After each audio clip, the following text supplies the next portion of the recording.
Leader of opposition അങ്ങേക്ക് 6 minute സംസാരിക്കാം. Sir, Kerala യുവത്വം ലഹരിയുടെ മയക്കത്തിലേക്ക് വഴുതി വീഴുകയാണ്.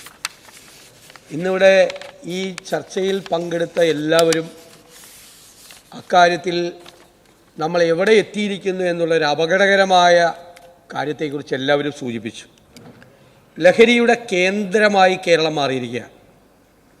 അയൽ സംസ്ഥാനങ്ങളിൽ നിന്നുൾപ്പെടെ ഈ സംസ്ഥാനത്തേക്ക് ലഹരി മരുന്നുകളുടെ ഒഴുക്കാണ്. അത് നേരത്തെ ഇവിടെ സൂചിപ്പിച്ചതുപോലെ MDMAയും LSD സ്റ്റാമ്പും ഉൾപ്പെടെയുള്ള കെമിക്കൽ സബ്സ്റ്റൻസ് ഉൾപ്പെടെയുള്ള അപകടകരമായ മെറ്റീരിയൽസാണ് കേരളത്തിലേക്ക് വരുന്നത്. പഴയ കഞ്ചാവിൻ്റെ കാലമൊക്കെ പോയി. അതിൻ്റെ അപ്പുറത്തേക്ക് ഇപ്പോൾ കഞ്ചാവ് കേരളത്തിൽ ഉപയോഗം കുറവാണെന്ന് ഇവിടെ ആരോ സംസാരിച്ചു. കഞ്ചാവ് കുറയാൻ കാര്യം മറ്റേ കെമിക്കൽ സബ്സ്റ്റൻസ് കൂടിയതാണ്.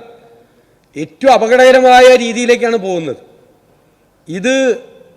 ഈ കെമിക്കൽ സബ്സ്റ്റൻസ് എല്ലാം കഴിക്കുന്നവർ പിന്നെ ജീവിതത്തിലേക്ക് മടങ്ങി വരുന്നില്ല. അഡിക്ഷൻ വരുന്നവർ ഒരു ഡി അഡിക്ഷൻ സെൻ്ററിന് വരെ ഭേദമാക്കാൻ പറ്റുന്നില്ല. മരണത്തിലേക്കുള്ള യാത്രയാണ് തുടങ്ങുന്നത്. അത്ര അപകടത്തിലാണ് നിൽക്കുന്നത്. എന്താണ് കേരളത്തിലെ സ്ഥിതി? ഇതിൻ്റെ അവൈലബിലിറ്റി എന്താണ്? സ്കൂളിൽ, കോളേജിൽ, ഹോസ്റ്റലിൽ, ബീച്ചിൽ, പൊതുസ്ഥലത്ത്, ഹോട്ടലിൽ, വാക്ക്വേയിൽ, ഒഴിഞ്ഞുകിടക്കുന്ന പറമ്പിൽ, ഒഴിഞ്ഞുകിടക്കുന്ന വീട്ടിൽ, കലുങ്കിനടിയിൽ, എവിടെ നോക്കിയാലും ഇത് സുലഭമാണ്. എവിടെ ചെന്നാലും ഏത് ഗ്രാമത്തിലും, ഏത് വിദൂര ഗ്രാമത്തിലും, ഏത് പട്ടണത്തിലും, ഏത് നഗരത്തിലും ഇത് അവൈലബിളാണ്. ഈ അവൈലബിലിറ്റിയാണ്. എവിടെ നിന്നാണ് ഇത്രയും വലിയ ഒഴുക്ക് ഈ കേരളത്തിലേക്ക് വരുന്നത്? ഒരു കാലത്തും ഇല്ലാത്ത തരത്തിലേക്ക് വരികയാണ്. വളരെ കുറച്ച് മാത്രമേ പിടിക്കപ്പെടുന്നുള്ളൂ. ലാസ്റ്റ് പോയിന്റിലാണ് പിടിക്കപ്പെടുന്നത്. എവിടെയെങ്കിലും ചെന്ന് ചെക്ക് ചെയ്താൽ കിട്ടും. ചെറിയ ക്വാണ്ടിറ്റി സാധനങ്ങൾ കിട്ടും. ഇതിൻ്റെ വലിയ തോതിൽ കേരളത്തിലേക്ക് ഇത് വരികയാണ്. ചുരം കടന്നു വരുന്നു, അതിർത്തി കടന്നു വരുന്നു, ട്രെയിനിൽ വരുന്നു, ബസ്സിൽ വരുന്നു, എല്ലാ സംവിധാനങ്ങളും, കൊറിയറിൽ വരുന്നു. എല്ലാ സംവിധാനങ്ങളും ഉപയോഗിച്ച് ഈ മെറ്റീരിയൽസ് കേരളത്തിലേക്ക് ഒഴുകുകയാണ്. ഒരു സ്ഥലത്തും നമുക്ക് തടയാൻ കഴിയുന്നില്ല. ഒരു സ്ഥലത്തും നമുക്കതിനെ നിയന്ത്രിക്കാൻ കഴിയുന്നില്ല. നമ്മുടെ നിയന്ത്രണത്തിന് അപ്പുറത്തേക്കുള്ള ക്വാണ്ടിറ്റിയാണ് നമ്മൾ ഈ പിടിക്കുന്നതും യഥാർത്ഥത്തിലുള്ള ക്വാണ്ടിറ്റിയും തമ്മിലൊരു കമ്പാരിസൺ ഇല്ല. കുറേ പിടിക്കുന്നത് ഒറ്റിയിട്ടാണ്. ഇവർ തമ്മിലുള്ള വഴക്കിൻ്റെ ഭാഗമായിട്ട് ഒറ്റി കൊടുക്കുമ്പോഴാണ് കുറേ പിടിക്കുന്നത്. അല്ലാതെ പിടിക്കാൻ പറ്റുന്നില്ല. ഇതിൻ്റെ കണ്ണികളാണ്. ഇവിടെ എല്ലാവരും പറഞ്ഞു മാഫിയുണ്ട്. ഇതൊരു അന്താരാഷ്ട്ര പ്രതിഭാസം ആണെന്നുള്ള കൺക്ലൂഷനിലേക്കൊന്നും ഞാൻ പോകുന്നില്ല. അത് ചില കാര്യങ്ങളിൽ നിന്ന് രക്ഷപ്പെടുന്നതിന് വേണ്ടിയിട്ടുള്ള ബഹുമാനപ്പെട്ട മെമ്പർ സുമേഷിൻ്റെ ഒരു കൗശലപൂർവമായ പ്രയോഗമാണ് അന്താരാഷ്ട്ര പ്രതിഭാസം. അതൊന്നുമല്ല. നമുക്കിവിടെ ഇതിനെ കണ്ടെയ്ൻ ചെയ്യാൻ പറ്റണ്ടേ?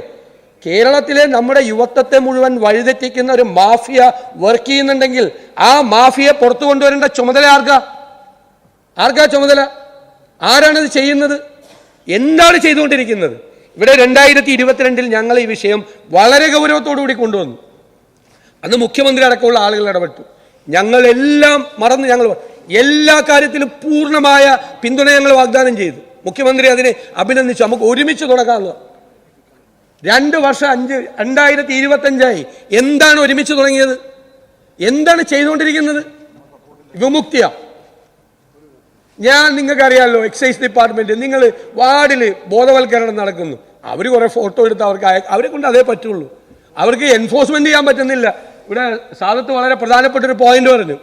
ഈ വിമുക്തി മറ്റത് ഇത്രയും ടാർഗറ്റൊക്കെ കൊടുത്തിട്ട് അവിടെ പോയി ഇവിടെ പോയി കുറേ ഫോട്ടോ എടുത്ത് പഞ്ചായത്തിൽ പോയി അവരേക്ക് ഇരുത്തി കുറേ പടം എടുത്ത് കുറേ ബാനറൊക്കെ വെച്ച് കൊടുക്കുകയാണ്. ഞാൻ ചോദിക്കട്ടെ, അത് നിങ്ങൾ റിവ്യൂ ചെയ്തിട്ടുണ്ടോ? അതിൻ്റെ ഇഫക്റ്റ് എന്താണ് അതിൻ്റെ ഇമ്പാക്ട്? അതുകൊണ്ട് എന്തെങ്കിലും കുറഞ്ഞോ? 10 മടങ്ങ് വർദ്ധിച്ചില്ലേ? 2022 ഈ ഹൗസ് ഇത് ചർച്ച ചെയ്യുമ്പോൾ ഉണ്ടാകുന്ന സിറ്റുവേഷനിൽ നിന്നും എത്ര മോശം സാഹചര്യത്തിലേക്കാണ് കേരളം പോയിരിക്കുന്നത്? എവിടെ എത്തിയിരിക്കുന്നത്? എവിടെ ചെന്നാലും പരാതിയല്ലേ? പിന്നെ ഇപ്പൊ പുറത്തു വരുന്നത് 100-1 കാര്യങ്ങൾ പുറത്തു വരുന്നില്ല. പല പാരൻസും ഇത് സപ്രസ് ചെയ്യും. പുറത്തറിയണ്ടല്ലോ മക്കളിങ്ങനെ ചെയ്യാണെന്ന്. സ്കൂളിൽ അറിഞ്ഞാൽ സ്കൂൾ അതോറിറ്റീസ്, PTA സപ്രസ് ചെയ്യാൻ നോക്കുന്നു. പുറത്തു വരണ്ട, ആരും അറിയണ്ട. എവിടെയും ഇത് ഒതുക്കി വെക്കാൻ വേണ്ടിയിട്ടുള്ള ശ്രമമാണ് നടക്കുന്നത്. പിന്നെ വലിയ വയലൻസ് വർദ്ധിച്ചില്ലേ? വയലൻസ് മാത്രമല്ലല്ലോ വർദ്ധിച്ചത്, വയലൻസിന്റെ നേച്ചർ മാറിയില്ലേ? എത്ര ക്രൂരമായ കൊലപാതകങ്ങളാണ് നടക്കുന്നത്, ക്രൂരമായ ആക്രമണങ്ങളാണ് നടക്കുന്നത്. സാധാരണഗതിയിൽ പെട്ടെന്നുള്ള ഒരു പ്രതിഷേധത്തിൻ്റെ ഭാഗമായി നടക്കുന്ന ഒരു പ്രൊവോക്കേഷൻ, പെട്ടെന്നുണ്ടാകുന്ന സഡൻ പ്രൊവോക്കേഷൻ്റെ ഭാഗമായി നടക്കുന്ന ഒരു ക്രൈം ആണോ ഇപ്പോൾ നടക്കുന്നത്? ക്രൈമിൻ്റെ നേച്ചർ എന്താണ്? ഞാൻ ആ പോലീസുകാരൻ്റെ വീട്ടിൽ പോയി. നിലത്ത് വീണ പോലീസുകാരനെ ചവിട്ടി അവൻ്റെ വാരിയലിൽ മുഴുവൻ ഒടിഞ്ഞ് ലങ്സിൽ കയറിയിട്ടാണ്. 3 പെൺകുട്ടികളാണ് ആ കുടുംബത്തിൽ, പാവപ്പെട്ട കുടുംബം. എൻ്റെ നിയോജകമണ്ഡലത്തിൽ ഒരു കാര്യമില്ലാതെയാണ് ഒരു വീട്ടിൽ കയറിയിട്ട് 6 വയസ്സും 6-ാം ക്ലാസ്സിലും 4-ാം ക്ലാസ്സിലും പഠിക്കുന്ന 2 കൊച്ചുങ്ങളുടെ മുമ്പിൽ വെച്ച് അവരുടെ അമ്മയെയും അച്ഛനെയും ഗ്രാൻഡ് പാരൻസിനെയും വെട്ടിക്കൊന്നത്. ഫാദറെ കിടക്കാണ് സീരിയസ് ആയിട്ട് ക്രൂരമായി. ആ കുഞ്ഞ് എൻ്റെ നെഞ്ചത്ത് ചേർന്ന് നിന്ന് കരഞ്ഞത്. എന്താണ് അതിനോടൊക്കെ നമ്മൾ മറുപടി പറയുക? എത്രയോ പ്രാവശ്യം പരാതി പറഞ്ഞിട്ട് ഇവരെയൊക്കെ വിളിച്ച് ശാസിച്ച് വിടുക എന്നല്ലാതെ വീട്ടിൽ കയറി കൊലപാതകം നടത്താണ്. നമുക്ക് എന്തു മറുപടിയാണ് ഈ കുഞ്ഞുങ്ങളോട് നമുക്ക് പറയാൻ പറ്റുന്നത്? 2-3 മിനിറ്റ് കൂടി. വലിയ രീതിയിൽ നമ്മുടെ നിയന്ത്രണം വിട്ടുപോകുന്ന തലത്തിലേക്ക് ഇത് പോകുന്നുണ്ട് എന്നുള്ള യാഥാർത്ഥ്യം നമ്മൾ അറിയാതെ നമ്മളത് ഉറക്കം നടിച്ചിട്ട് കാര്യമില്ല. അതുമാത്രം വയലൻസ് വർദ്ധിക്കുകയാണ്. പുറത്തിറങ്ങി നടക്കാൻ ആളുകൾക്ക് പേടിയാണ്. പുറത്തിറങ്ങി നടക്കാൻ എവിടെ വെച്ചും ആരും ഏത് നിരപരാധിയും കേരളത്തിൽ ആക്രമിക്കപ്പെടാം എന്നുള്ള സ്ഥിതിയിലേക്ക് ഈ ഡ്രഗിൻ്റെ ഇഫക്റ്റ് മാറുകയാണ്.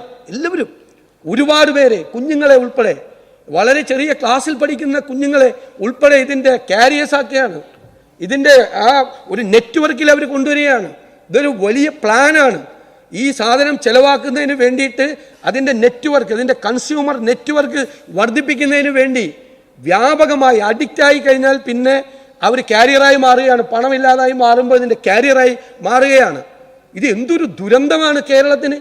ഒരു കാലത്തും ഇല്ലാത്ത തരത്തിൽ പോവാണ്.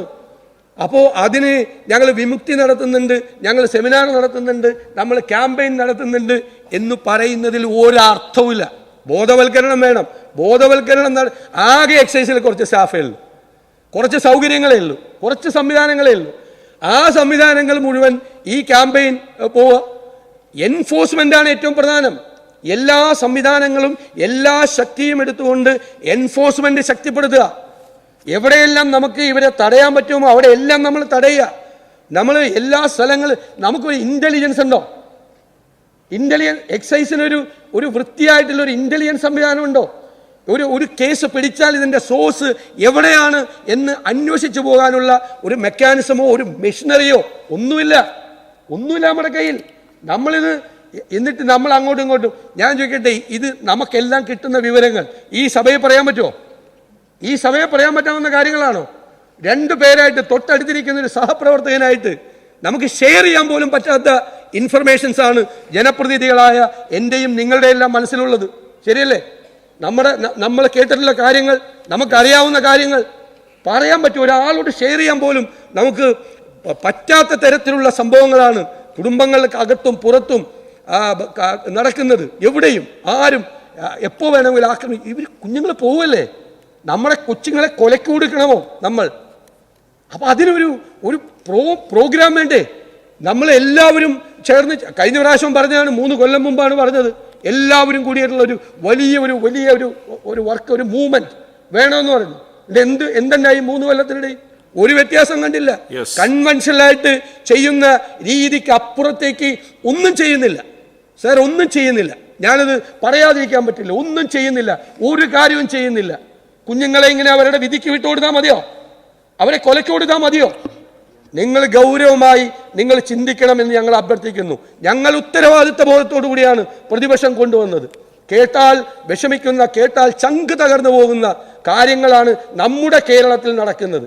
നമ്മുടെ കേരളത്തെ നമുക്ക് ഈ മയക്കുമരുന്ന് ലോബിക്കും ഈ മാഫിയയ്ക്കും ഈ സംഘത്തിനും വിട്ടുകൊടുക്കാൻ പറ്റില്ല എന്നുള്ള ഉറച്ച നിലപാടെടുത്തുകൊണ്ടുള്ള ഗൗരവതരമായ നടപടികളുമായി സർക്കാർ പോകണം എന്ന് ഞാൻ ആവശ്യപ്പെടുന്നു.